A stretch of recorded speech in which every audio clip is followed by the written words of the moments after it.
Welcome, everybody out there listening on KFWB News Talk 980, our flagship station, or Extreme Talk Sirius XM Channel 165, or the World Wide Web at KLEANRadio.com.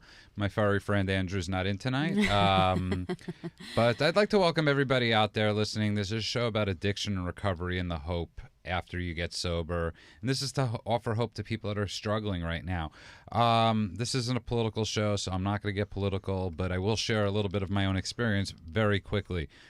I'm sober a little over 14 years. I got sober when I was 22 years old. I did what they told me. I worked the steps. I went to see therapists, and at about 7-8 years of sobriety, it wasn't enough. I was struggling.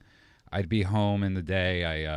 I had a job, but I wasn't functioning to the best I could, and I was scared. And people were suggesting to me, my therapist was suggesting to me, my parents were suggesting to me that maybe I go see a psychiatrist.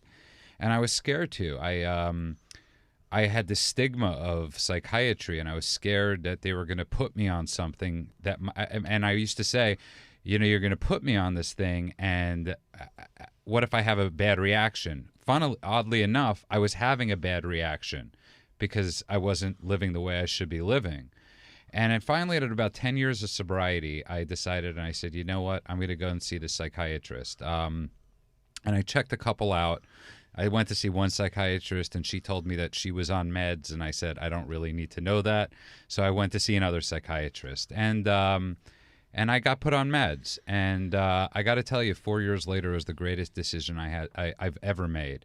And I was terrified of doing this. I was terrified of saying that I'm not, it was enough that I was an alcoholic. It was enough that I had other issues, but I didn't want to have to say I'm taking meds, because how are people going to judge me? How are people going to look at me? And I got to say, it was one of the greatest, it was one of the smartest things I've ever done. And I thank God that I had a supportive family and I had a supportive network around me. We live in a time right now where we have a major medical issue in our country where people are not getting treated. They're not getting treated for symptoms. And to anybody out there that's listening that's struggling, if something's wrong and something is amiss, I'm not telling you to go get right. I'm saying go and get checked out. When your car has the light on in the car, you go get it checked out. You go to the mechanic because it might be a $50,000 car. You don't want it to break down. That's how you have to look at your body. And you have to go to a psychiatrist. You have to go to a therapist. Go, or say just to a friend, something's off. And I saw an amazing movie this weekend called Silver Lining Playbook. And in for Andrew tonight is my co-host with the mostesses, Erica Abfab Spiegelman. Hey, everybody. Who didn't have the same reaction to the movie that I had, because I loved it. I saw it. Yeah. And what I did really appreciate, like what you were talking about, was that the frank discussion about mental illness and about being bipolar, or whether you're borderline or you're manic. And I think the problem is the word disorder, because that means that you're not along the order of what you should be, or you're kind of, there's something wrong with you. Right.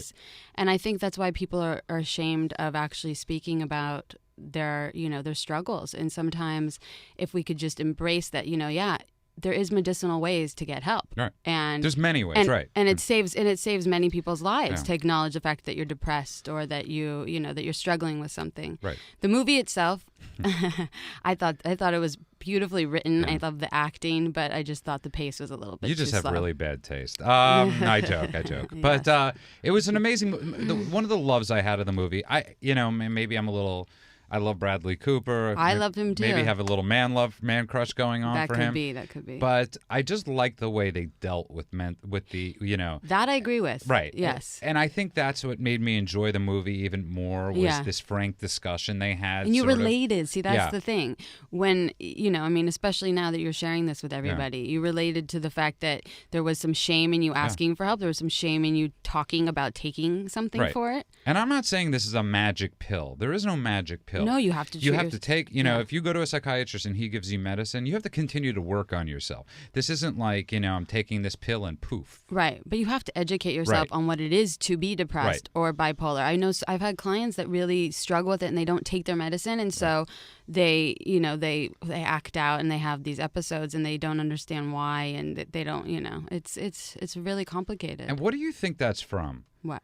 I mean, the you know, it's we live in a time where we're living a lot longer than we used to. And you hear a lot of times people say, well, in the old days, they didn't, you know, in the old days, they lived to 30 years old. In the old days, they didn't have half these pills either. They weren't living to 90. Right. You know, society has changed. And, you know, it's almost like the old school mentality. For some reason with this, with mental illness, people are still like, suck it up. Right. Well, and even therapy and going to see a therapist. I mean, it's always there has to be something wrong with you when that's not the case. If you're not feeling good or you just need somebody to talk to a third party that's not a family member, that's not a friend, that, you know, could give you an objective opinion, then you should see a therapist and you should get on medicine and you should do the things that help you, you know. And really take the stigma away. Yeah. You know, just it's. I mean, look what's happening in our country, what happened this week, this horrible tragedy, you know, in Connecticut. And most likely this young man was struggling with a mental illness. Yeah. And you know, in all these tragedies, it's usually it comes down to something of that nature. Right. And if people could just, you know, get rid of the stigma and get diagnosed and get the facts and get educated, then it would save us. And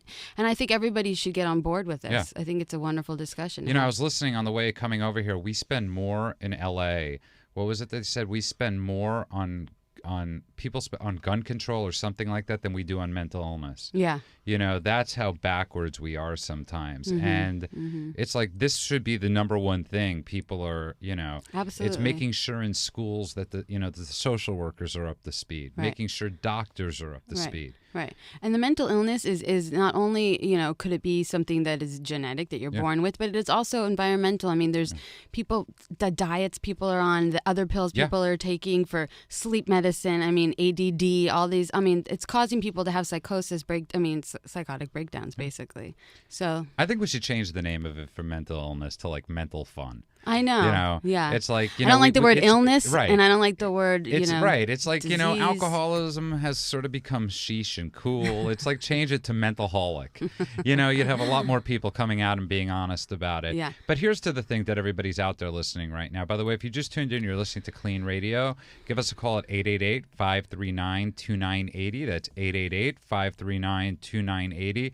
What everybody out there should be listening right now is if you're going through a rough time, and this is one of the roughest times of the year, it's okay, and to talk about it. Yeah. That means if you're sober, you're not sober, you're anything. Doesn't matter. Yeah. This is like one of those times of the year. And we have an amazing guest in the studio tonight. Amazing. That's what Erica told me, by the way. I'm totally basing this. I'm so excited she's here. Yeah, she did lie. No, she was totally honest. And he's 24 years old. He's a fighter. He's trained by the legendary Freddie Roach, and his name is Zach Wohlman. Welcome to KLEAN Radio. How you doing? Thank you for having me.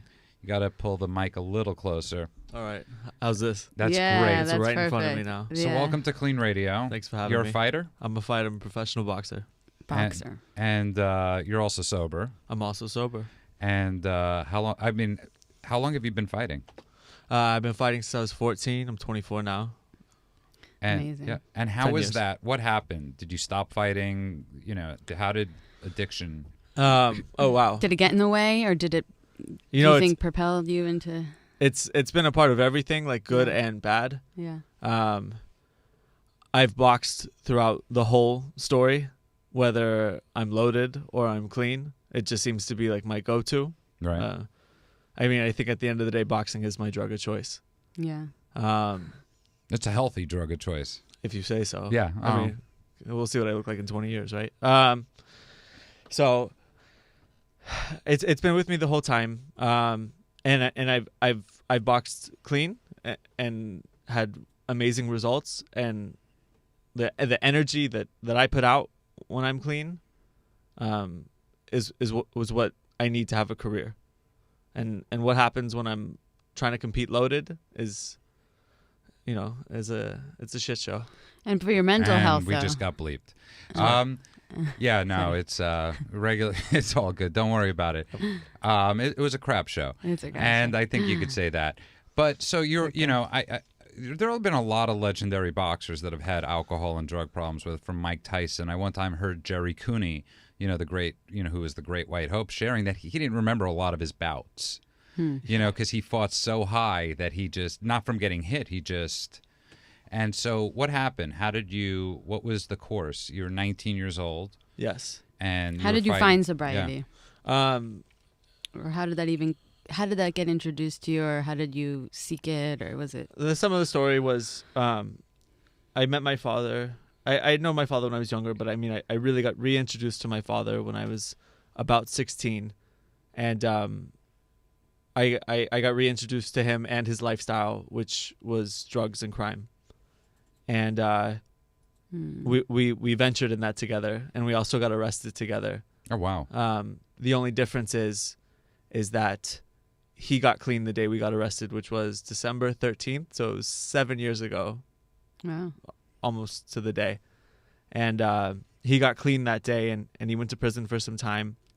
And I went and took a really rough road, as we do. And when he got out of prison, I saw what he looked like clean and sober, and like he had this big, beautiful smile on his face. And I just, I blush thinking about what he looks like and how proud I am. And I wanted what he had. And he, even like, as a 19-year-old, I could understand the difference of, what a couple years sober had done to somebody. It is pretty amazing that, that's something I think is so important to talk about. What you're saying is, the sober thing, we don't proselytize it. We don't knock on doors. We don't say, are you ready to get, it sort of is a program of attraction, not promotion. And you were attracted to what your father had. Absolutely. But what's interesting is, though, you were obviously seeking his approval during the time that you shared with him and using, seeking that love, that kind of connection with him. And it's interesting that you both did get sober, though, because that, I'm sure, connected you. Yeah, I mean, my pops is my best friend. And, like, he's behind me at every fight. And, it's ironic. I don't speak with my mother. And she didn't necessarily do anything wrong. Or, she didn't introduce me to crime or drugs or get me arrested, but we don't speak. My father is like the best friend I got. So I just think it's ironic how that worked out. Yeah. Well, I mean, right, and because you're both seeking help, you're both seeking to get better, and we're bonded. Right. Yeah, by that. yeah, that's what I mean. There's something. And so beyond. Was there any point you stopped fighting, or you were just continually fighting? Or Absolutely. I mean, from 14 to 24, I definitely took some major breaks. When I was, when we had got arrested, he had gone to prison. They put me in the juvenile facility. From there, I gave my life like an honest effort of like, I don't want to be, who my father is. So I went up north and I worked on oil tanks, welding up there in Oakland. And it was an extremely hard life for me to keep up with. And I mean, that was about the time I stopped boxing. Even in Oakland, I continued to box, and I would show up drunk. I would show up on drugs, and I would compete. And I remember waking up one time completely bloody, hands wrapped, with like a transvestite stepping over me in the street, asking me if I needed help. Gosh. So, I mean, it got ugly. You had some good times. Yeah. Right. And now there's hope. And I wanted one pro fight. I have a career now. 4-0. No, right now I'm at 5-1 right now. 5-1. But like I have like a moving career. I didn't think there was a chance. Like when I was getting loaded, I don't know what the policy is to talk about drugs, but I like to do. You could talk as much as you want about it. Just okay. no cursing. I don't want to get bleeped for drugs. Yeah. I would do a lot of cocaine and I would just talk about how I wanted to be this boxer and this and that. But like deep down, I was like, you will never get there. Right. Like you don't have a single shot. And nor did I have any idea of what it took to get there until I cleaned up and got on that road. Right. And yeah, like I said, I wanted one pro fight. Like when I got sober, I was like, that's my dream. I wanted to have one professional boxing match. And I got to have that on live TV on Fox Sports. That's amazing. And I had a beautiful win with Freddie Roach and Taylor Ramsdale and Eric Brown in my corner. That's my team. And like you can almost see it on my face if you play it back. Like there's that moment, like I've watched it a couple times just to like lift me up, of when they announced my name as the winner. Like I got watery-eyed. Yeah, That's an amazing unbelievable. story. It's unbelievable. And by the way, if you just tuned in and you're listening to KLEAN Radio, that's KLEAN with a K. The number here is 888-539-2980. That's 888-539-2980. My co-hostesses with the mostesses tonight is yes. Erica Abfab Spiegelman. I'm so happy to be here. And really an Again. amazing boxer, amazing person as I'm listening to you talk, Zach Wohlman, 5-1 right now, trained by Freddie Roach. Yeah. How is it to fight sober? It's really the only way that I'm able to do it. Yeah. And that's a fact. Oh man, it's the only way for me if this is the career I want. And if I want to bartend somewhere, You I can can go choose do that that. path Right. too. Yeah. but if this is the life I want, which is pretty amazing, like I wake up at about like 9:30 in the morning. I make my coffee, like move slow, Right. and go to like I have my dream job. Yeah. No, it's amazing, and it's almost like a perfect metaphor. It's you're getting hit for real, Yes. and you're feeling the real pain, Yeah. And I think so much of drinking and using is we don't want to feel. Well, it's numbing, and Yeah, so it's- he doesn't have it's nothing to numb Right, him on you many have nothing. levels. You're feeling, you're getting hit. On many Right. levels. Yeah. Yeah. Yeah. Well, that's why it's a metaphor. Yeah. And you'd think like there's no type of like Novocaine or pain reliever. Like when you're boxing, like you need to be On so fire. present Yeah. Yeah. and like feel it all. Mm-hmm. And Ooh. otherwise you're gonna get hurt. And I tried the other route, Right. and boy did I get hurt. I was gonna say too, because before we walked in, we were just discussing how, there's so much of the other now that you are so well known and you have all these achievements and people want to be your friend and want to get to know you. So you get a lot of now other things thrown at you. You get everyone Yeah. wants to give you something for free, wants to take you out, wants to party with you. And so I'm just it's so interesting that you were just talking about how now that all this fame is coming at you, that there's now other opportunities that are popping up, Right. And and how to deal with that. I will say like I can't speak for all boxers, but I can speak for myself. Like I have my egomaniac moments. Right. Yeah. Because the reality is like I get in the ring with a lot of people, like a big team, like I talked about, and Yeah. everyone takes 3 steps down, and I have to fight someone. Right. So like you gotta pump yourself up in some type of way, and like every boxer needs their own ego. Yeah. That's You know? healthy. There's nothing wrong with having a healthy ego. You got to be able to be Right. a good boxer thinking, you're right. You don't want to be in there questioning yourself. Right. Like Right. when I'm getting ready to fight, like the day of the fight, I'm looking in the mirror and I'm flexing, and I'm like, I'm telling myself like what's going on, and so between that. Give me the question one more time so I can rephrase the answer. No, I was just when we were talking about now that The things fame. have shifted in your life, the fame, the notoriety, not even the ego so much as like now everyone's kissing, your butt a little bit, and Or as so we say in Yiddish, tuchus. yeah, Yeah. because I don't want to say the other word, Yes. but so when you have people that are kind of giving you praise constantly and wanting to take you out, buddy, and let's go do this. It must be just difficult because you want to enjoy and celebrate your achievements, but at the same time, you do want to be sober and you do want to live a healthy life. So I'm just saying the balance in that is probably something you deal with. Back to on But that. I think what she's saying, and I think it's a great question because I think a lot of people out there face this when they get sober. And it's not, you happen to be on a little bit of a higher scale because you box, you're out there, but you start to get stuff back when you're sober. You get Life achievements, right. and Life is in motion. Yes. And how do you deal with it? That's like one of the hardest things. How do you It's like- celebrate without? Right. Yeah. And I think that's a great question. I used to stand out. I was always curious, and I found out later he wasn't sober at the time. But I don't want to say that, but like Dwight Gooden, the night he pitched the no-hitter, it's like, and you're sober. What do you do that night? The night you're boxing, what do you do after? After a fight? Yeah. It's very weird. I have like there's a lot of things you can't do leading up to the fight. Right. You can't hang out with girls. Right. You can't go out and party. Obviously, I don't drink. Right. And you think, I'm very cool and calm before a fight.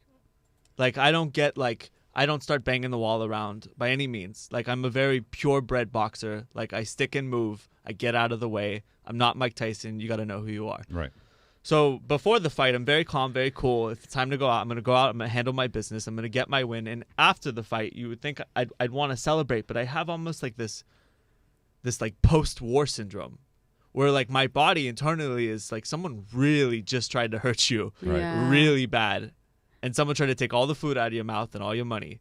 So most of the time after my fight, I go with like my team, my family.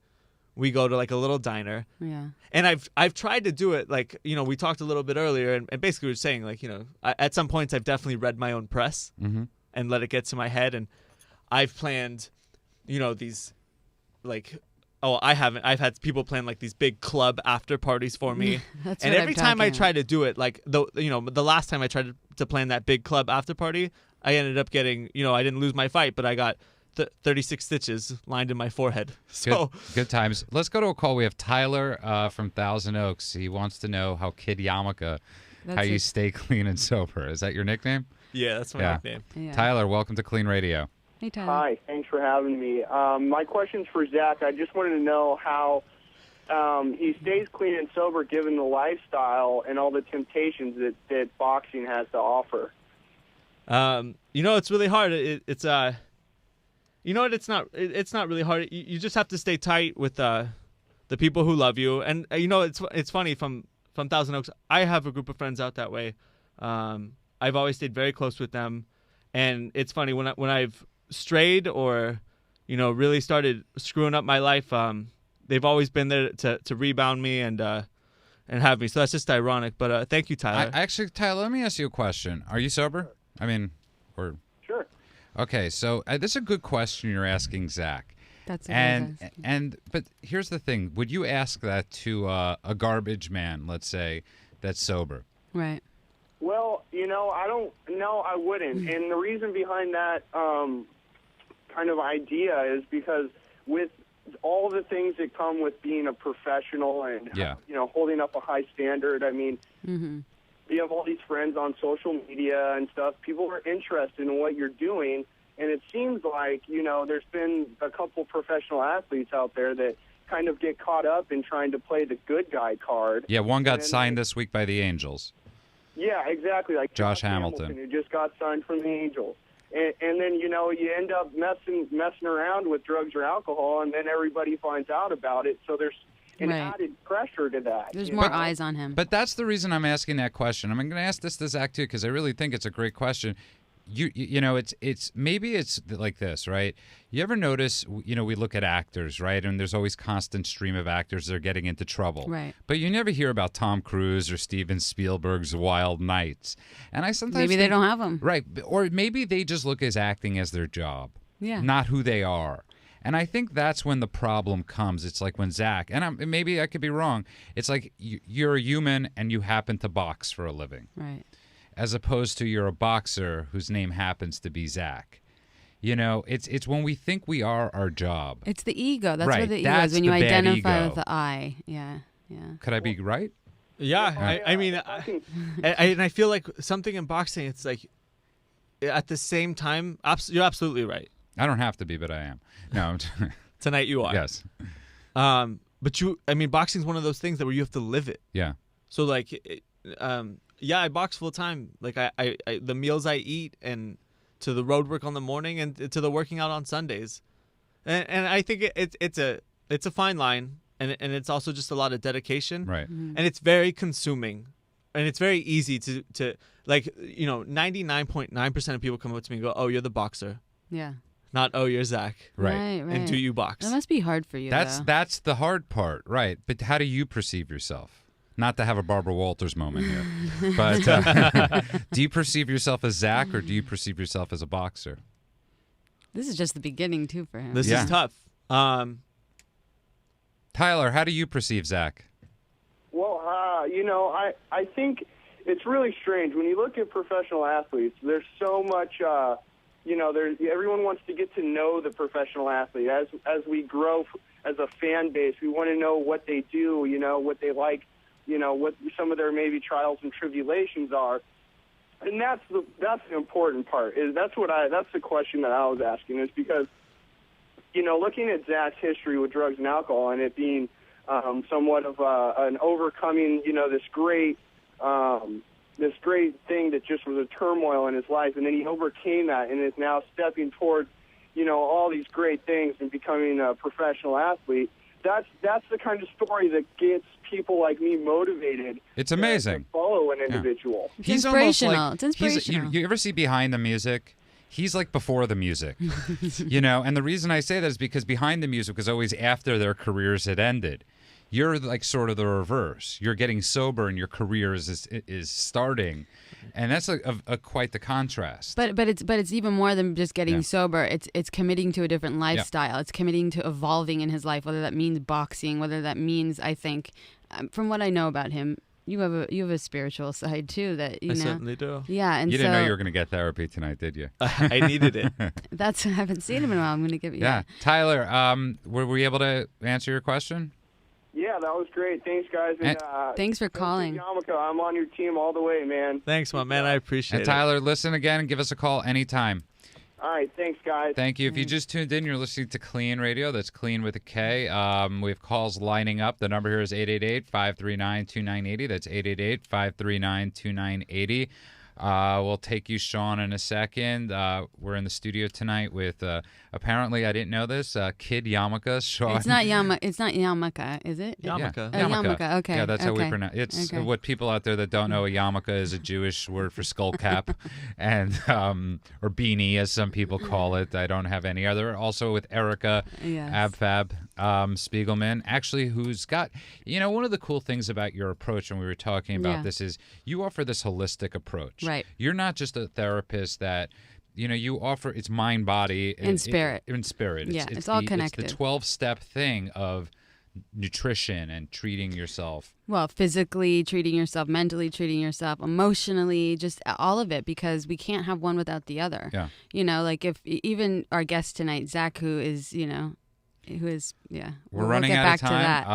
Well, that's a great teaser. You're listening to KLEAN Radio. We're in the studio tonight with Zach Wohlman, Erica Spiegelman. Give us a call at 888-539-2980. The discussion continues at KLEANradio.com. Are you struggling with an addiction that's ruining your life? Want to have a confidential conversation with a professional that will immediately assist you? Do you suspect a loved one is abusing drugs and would like a free drug testing kit and consultation?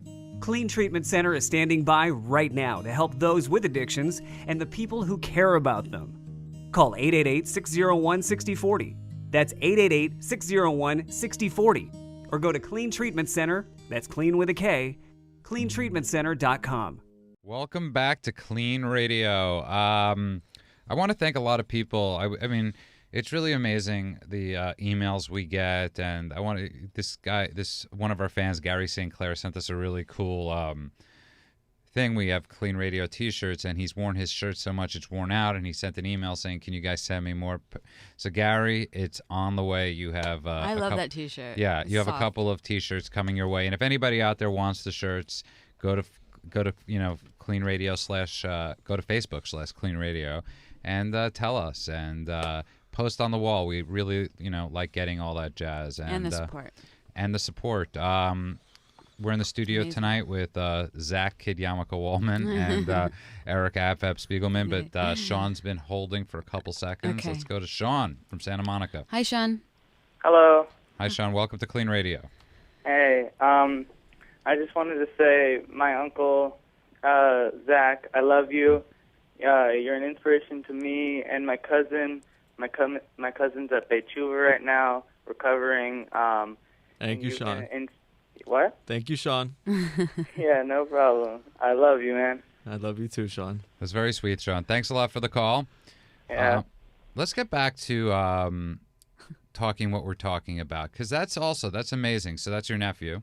That's my nephew, yeah. And that's got to mean the world to you, right? I mean, that does. He's a good kid. Did he see you while you were using? No. So he's seen only the fighter, the sober. He's I'm his buddy. Yeah. Uncle Zach. How does it, it's a good nickname. I'm Uncle Judah to some. There we go. But here's the thing.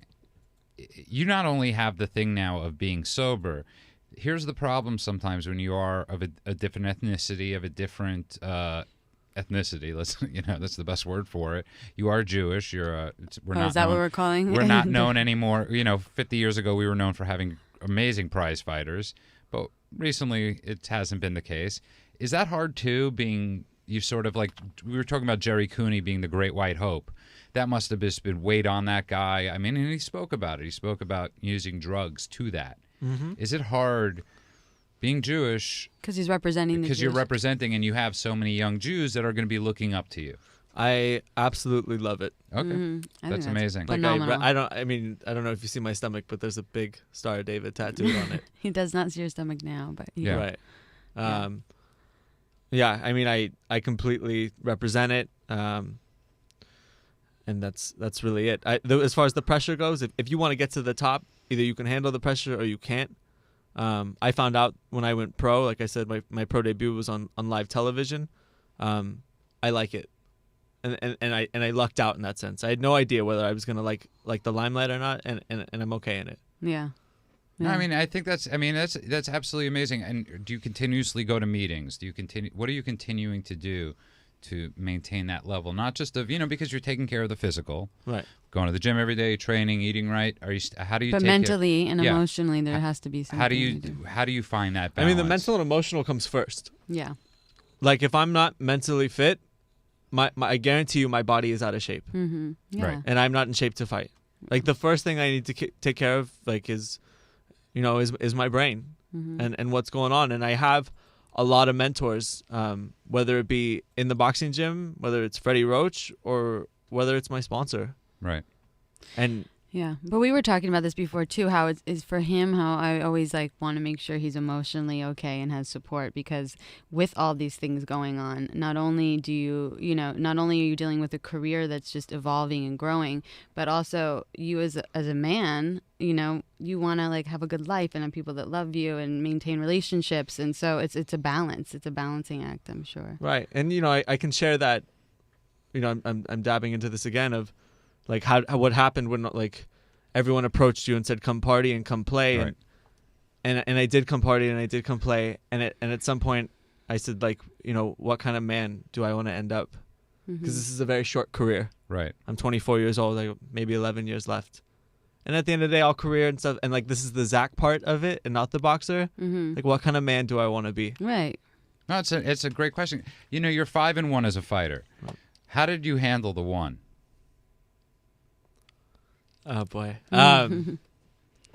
Well, I mean, the one is the one where I wasn't 100%. Okay.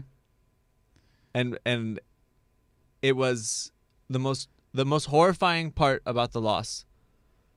I mean, when you're loaded, you're lying. You're lying to someone. Mm-hmm. But I have a big fan base in Los Angeles, and they come out and they support me, and those tickets can get expensive, and they don't care.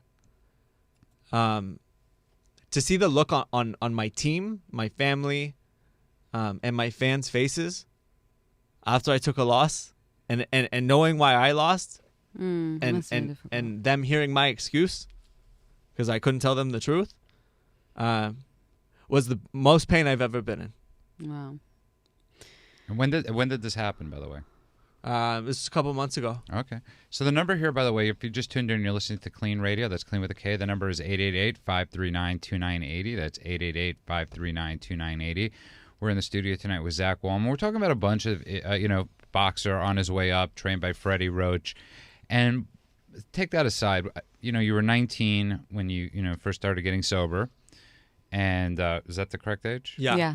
And there are a lot of parents out there right now. There are a lot of people out there that are struggling. They don't see the hope. They don't see the, and I think more than anything, you're offering this story of hope that you could take the punches, no pun intended in this case, because you are a boxer. And, but you could take the punches and you could get sober and you could pick up the pieces. And there's light at the end of the tunnel. Yeah, there's light at the end of the tunnel. He did go through a dark period. And even recently that there's life goes in waves, and you maybe hit a bumpy road like he did recently. Yeah. But the thing is that now you're being honest, and now you are being transparent, and that is going to help people, and people are going to see that, you could get it, you could be sober, and then you could take a fall and you can get back up. Right. It comes to how transparent and how honest you want to be. Like even before I walked on the show, I was like, how honest do I want to be with you? Right. And you're being authentic. You're being your true self, and that's what attracts your fans to you. Yeah. Right. Your fans aren't going to want somebody that's the worst, is when you have a hero athlete or you have a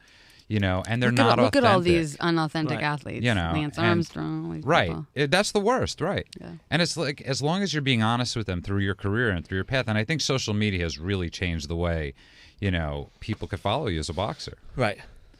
I mean, are people after fights, before fights, how in touch are you with your... Facebook, Instagram. Something I did that really helped me build this big fan base. I mean, A, I'm from Los Angeles, but B, when I first started selling my tickets, I sold my tickets by hand. So, like, anyone who came to see me fight had a connection with me one way or another. Right, yeah. Like, I would literally, on my first fight, my pro debut, I spent, 60% training and then 40% like driving to give people tickets. Right. And it just, what happened was that guy brought his friend, who did the next fight brought his friend, and all of a sudden I'm selling 10 grand, 12 grand in tickets, which is great amazing for live boxing. Right. No, it's amazing, and I think it's so important to talk about that. You're working your path. That you're living your life. Right. And I also want to say that I got sober at 19, and I pulled about 4.5 years together, Right. and that's when I became a man. Mm-hmm. That's when I built my career. That's when I got the trust of a lot of people, and I got a lot of life experience. Mm-hmm. And the short period I was loaded, we'll say, like it hurt me. Like it didn't numb anything. It was very painful.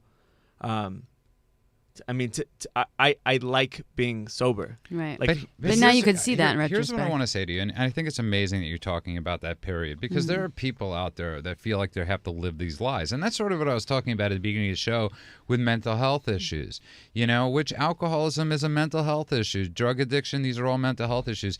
This fear that we have, this stigma that we're scared that somebody's going to say to us, well, it's like if you have a heart attack, right, and you go to the, and you have another one after, you have no problem sharing out loud that you have a heart issue, because Sometimes.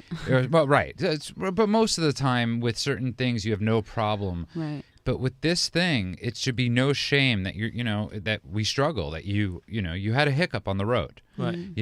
but we feel this shame. Mm-hmm. We Right. feel this stigma that's going to be attached. And you know what? If people out there want to judge, there's nothing you could do. Right. Right. And and all you could do is pick up the pieces from where you left off. But it's also he's developed a community of support, and, Right. and so I could see how it's hard. People have expectations, and people are like, "This kid's doing great. He's amazing. Right. 19. This story of success, and all this stuff." And so he's human. So Right. when he does have a moment of Of being human. of being human, right? He's going to obviously feel a lot of pressure to maintain that mask again, maintain that. But that's a good question, because the only reason, and that goes back to, if you look at yourself as you are what you are, as you are what you do, Right. then you're going to start believing that. But if you believe you're just a human being, Right.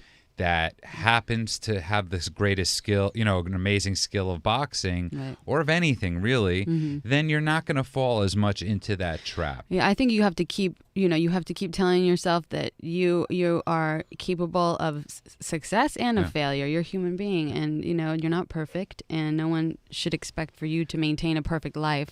But I think the ego does come into play a lot of the time when you do have success in any way, whether you're a doctor, whether you're a lawyer, Right. whether you have a huge home and 10 cars, doesn't matter. Those people also don't want to ever admit that they have a hiccup or that they fail. But You what know? is that? Why does Yeah, that? why does that happen? Why do some people, what is this fear of Yeah. revealing yourself? Well, it's the ego that you don't want anyone to know that you have a weakness, that maybe you can't handle the things that are thrown at you in life. And I think that in society, there's so many expectations for people, that we have to produce this kind of life of, success, power, wealth, whatever it is, however you get there. And if something should happen where you're not showing that 100% of the time, then people, they want to lie about it and keep their secrets and. Right, but here's the thing. How many more fans? You have tons of fans, and I know tons of your fans are listening right now. How many more of them are going to love you more because of how honest you were? I have no idea. I could I'll guarantee let you know. a lot. And the reason I'm saying that, I'm guessing, but hope so. I'm praying. But the I'm reason, losing friends as we speak. Yeah, But the reason I'm saying that is because they feel like they could get to know you. They relate to him. They relate, right? Yeah. You're one of them. Yeah. And, so by the way, if you just tuned in, you're listening to KLEAN Radio, give us a call at 888-539-2980. That's 888-539-2980. We're in the studio tonight with up-and-coming future boxing champion of the world, Zach Wohlman, 5-1 record, 4-0 sober, and 5-0 sober, 1-0, 0-1, a little loaded.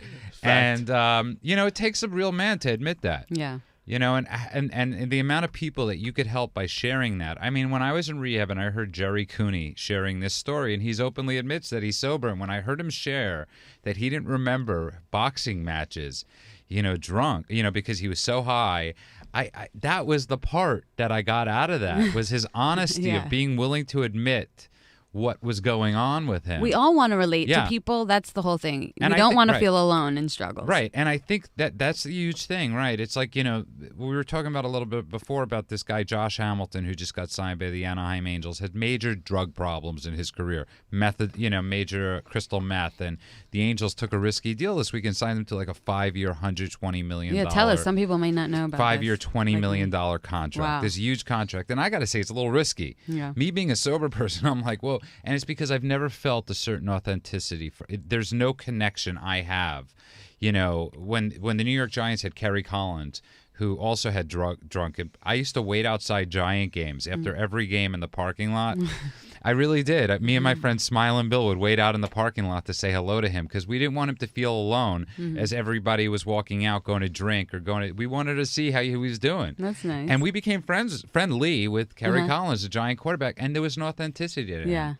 Well, you connected with him individually. Maybe you're not feeling it with this other guy. Probably. I'm feeling it with Zach very much so. Yeah. And That'll be at the next fight. Yeah. When is the next fight?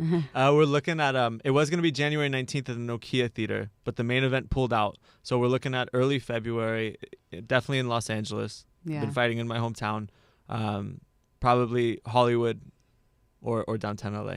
And how do people get to this? How do they get the information? Yeah. You can add me on Facebook, Zachary Wohlman, last name Wohlman, and I'll always friend you. Instagram at Kid Yamaka, and also you can go to my website, Kid Yamaka or ZacharyWohlman.com, and the information will be updated when I get my next fight. So we're talking about. I want to get back to this quickly because we're talking about mental health. We're talking about mental stigma. We're talking about all these things. How is it that you're 24 years old and you don't? How do you get through that stigma? Because in your profession, it's not always acceptable for athletes to say, "I'm sober." I've gone through issues. How do you deal with that? Or do you? I mean, it can be as unique as let's say me being a white Jew in boxing. Right. Yeah. It is what it is, and if I want a career in this, I better just admit it. Right. That's really what it came down to for me, because when I'm loaded and what I saw, what I do as a professional athlete loaded, everything goes out the window. All the rules, they say women and whiskey will kill you in boxing, and for whatever reason, I convinced myself that it was all good, and it wasn't. Yeah. And I tasted canvas for it, and it tastes terrible. Yeah. And I love the honesty, and I think that's what's going to keep you, that's what's going to keep you grounded, because there are a lot of people out there right now that are listening to this going, you know what, I could be honest too right now. Whatever you're going through out there, just get honest. Yeah, but can I also say something? Yeah. What he learned from this one little hiccup is the amount of life experience he learned from it. It will serve him for the rest of his life now. Maybe, you know what I mean? You needed that in order for you to see the light, to see the truth. From the one loss I have, obviously you learn more in your losses than in your victories. Exactly. That's a common saying. But I will get to Showtime and HBO. I absolutely have the ability. Better now, before I'm blown all over the radar. Because when you get to the top in boxing, you get your shot, and then you get shot down the totem pole. So better now learn this lesson, but with just a little bit of, we'll say, fame. It's better to break off an engagement than to get married. Yeah. Absolutely. I like that. That's you could quote me on that, and that's how you have to look at it. It's better to go through these things.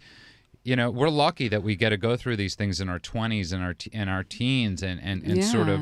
And we were talking about before the show. Yeah. It's got to be so hard if you're 40 years old or Right. if 40 years old. If you're I'm almost 40, but it's got to be hard if you're in your 50s and you're trying to get this and you have marriage, you have children.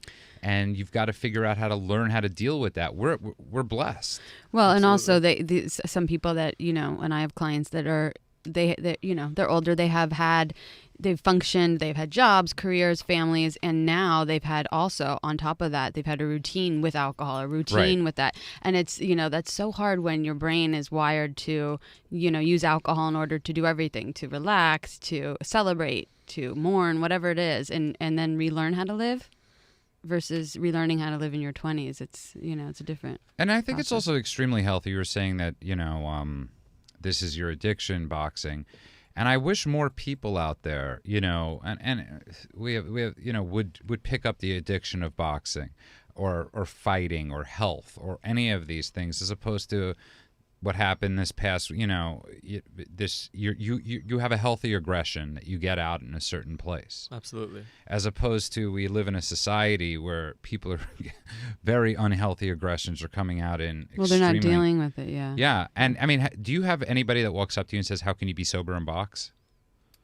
No. I all I've heard is, how can you be loaded in box? Yeah. Right. You don't look well, I'd need it be, by the way, that's how I think, because I'm like, there's no way I'd ever get into a ring sober. I mean, honestly, it's high as a kite when I'm in there. Yeah. Like, I am gone. It's natural. And I think that's It's for natural. anybody out there, whatever it is you want to do. And I think Exactly. essentially that's what you're saying. Whatever it is you want to do, you could do it sober. I've had that feeling of euphoria you're talking about, that buzz. It's a passion for him. There's no though, greater feeling in the world doing something that you want to do sober. that you're passionate about and you follow your dreams. Because there's nothing worse than when you're drinking knowing you're not living your passion. Right. And how many people out there aren't living their passions Or their truth. or their truth or their dreams because of because of the demons that they have. Yeah. I mean, Yeah. like we were talking about before, I've never felt such a low. That when I'm drinking and I know I should be in the gym, Mm-hmm.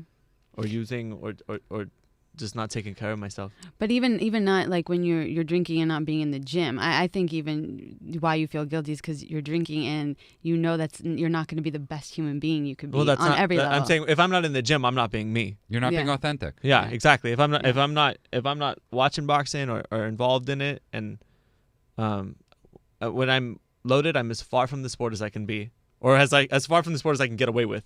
Yeah. Okay, by the way, if you just tuned in, you're listening to KLEAN Radio. That's KLEAN with a K. Give us a call at 888-539-2980. That's 888-539-2980. I just want to give a quick shout out because last week we had another amazing show, and we had these two amazing women, Lori Burns and Jane Dawson, from the Team Project. And December 28th, they're having this awesome event in Venice as a fundraiser, and it's for foster kids. And I decided I'm just going to try to help these people out as much as I possibly can. And I think I'm going to invite Zach down there on December 28th. They have this amazing drop-in center in Venice, about 40 foster kids or kids that were in the foster system are, it's an event for them to help them out. And so if anybody's interested in going or talking about it or donating, go to our Facebook site and just ask us about it. I think it's such a cool thing. It's a wonderful organization. Who did you have helping you? You were 19 when you got sober. Yeah. Who, and you were just on the cusp of like adulthood and still being a teenager. I think I'm still on the cusp. We all are, yeah. Yeah, right. I'm still not there. I had my father, and my father didn't babysit me. He just said, stop drinking, and I went to a halfway house. Right. From there, I got bar mitzvahed. So the Judaism definitely played a part in my sobriety, which was cool. I didn't know that.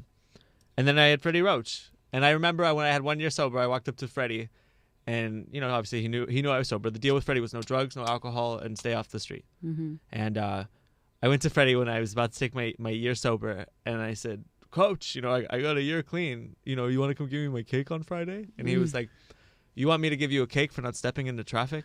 And I never looked at that way, but that was my support group, and obviously it got much bigger. I got a sponsor, who has almost 28 years, and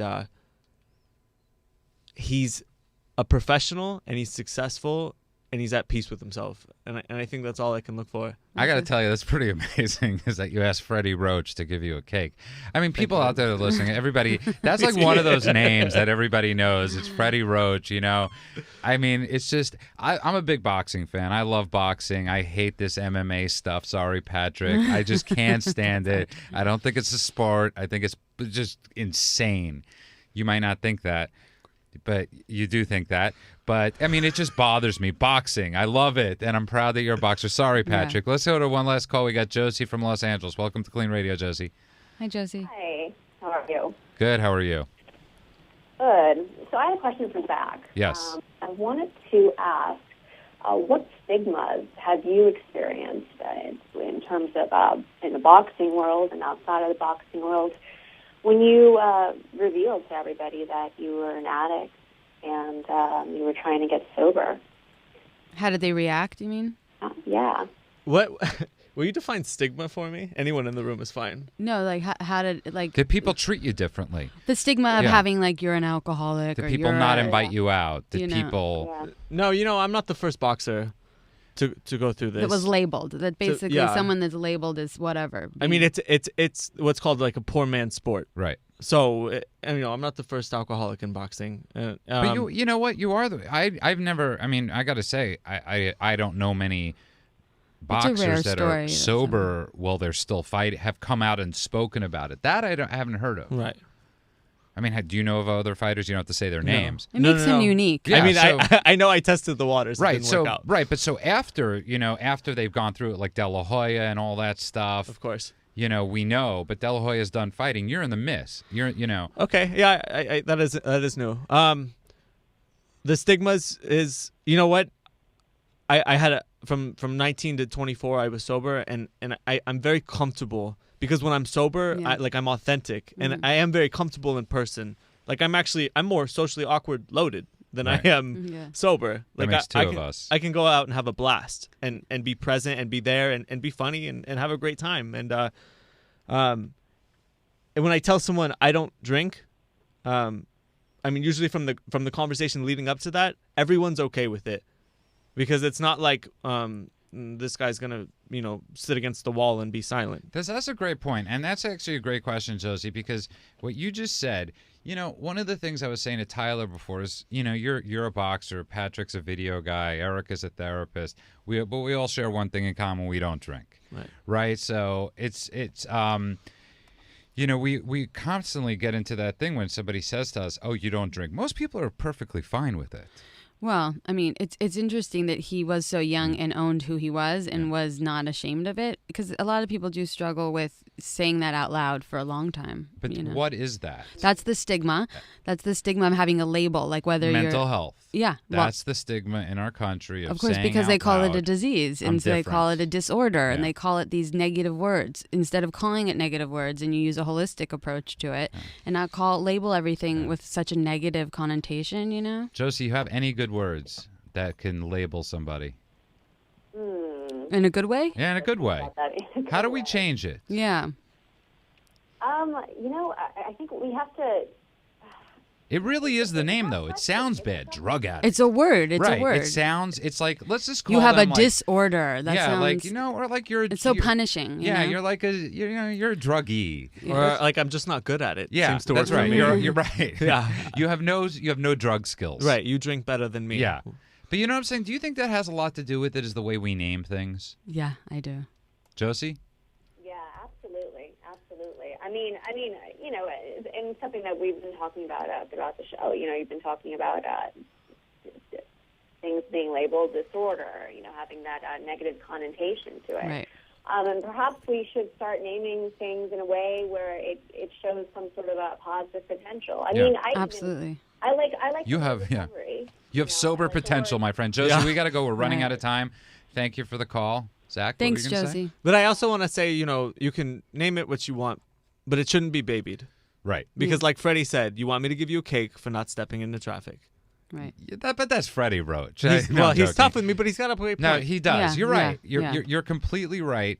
But I think in our society, we still have those names that we associate with. Everything has a name. You're right. He's obese.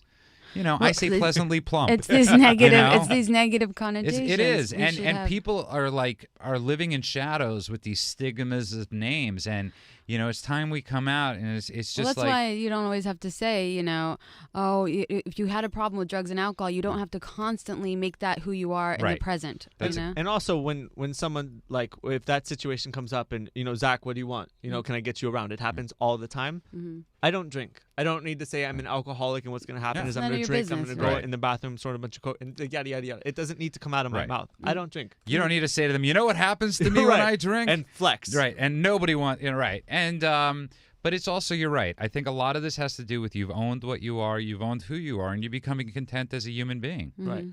And I am going to harass you about getting into this foster care kid event. I don't do this normally, but I think they could use the help. We can sign me up for it right now. now. I'm glad. And they're going to be really happy. So what's the website again before we're running out of time? www.zacharywohlman.com. My last name is spelled Wohlman. And you can find me on Facebook. Thank you. And I really want to thank you. You got an extremely, extremely powerful message, not just because you're a boxer. And I look at you as You're Zach an inspiration. first. Yeah. And I don't look at you as Erica first. No, I'm joking. I want to thank you again for coming in. Thank I know you. you're going out of town on a well-deserved I'll vacation. miss everybody, but I would love to come back. Yes, and you can listen to the show at KLEANradio.com because that's where the discussion continues. Next time. Are you struggling with an addiction that's ruining your life? Want to have a confidential conversation with a professional that will immediately assist you? Do you suspect a loved one is abusing drugs and would like a free drug testing kit and consultation? KLEAN Treatment Center is standing by right now to help those with addictions and the people who care about them. Call 888-601-6040. That's 888-601-6040. Or go to KLEAN Treatment Center, that's clean with a K, KLEANTreatmentCenter.com.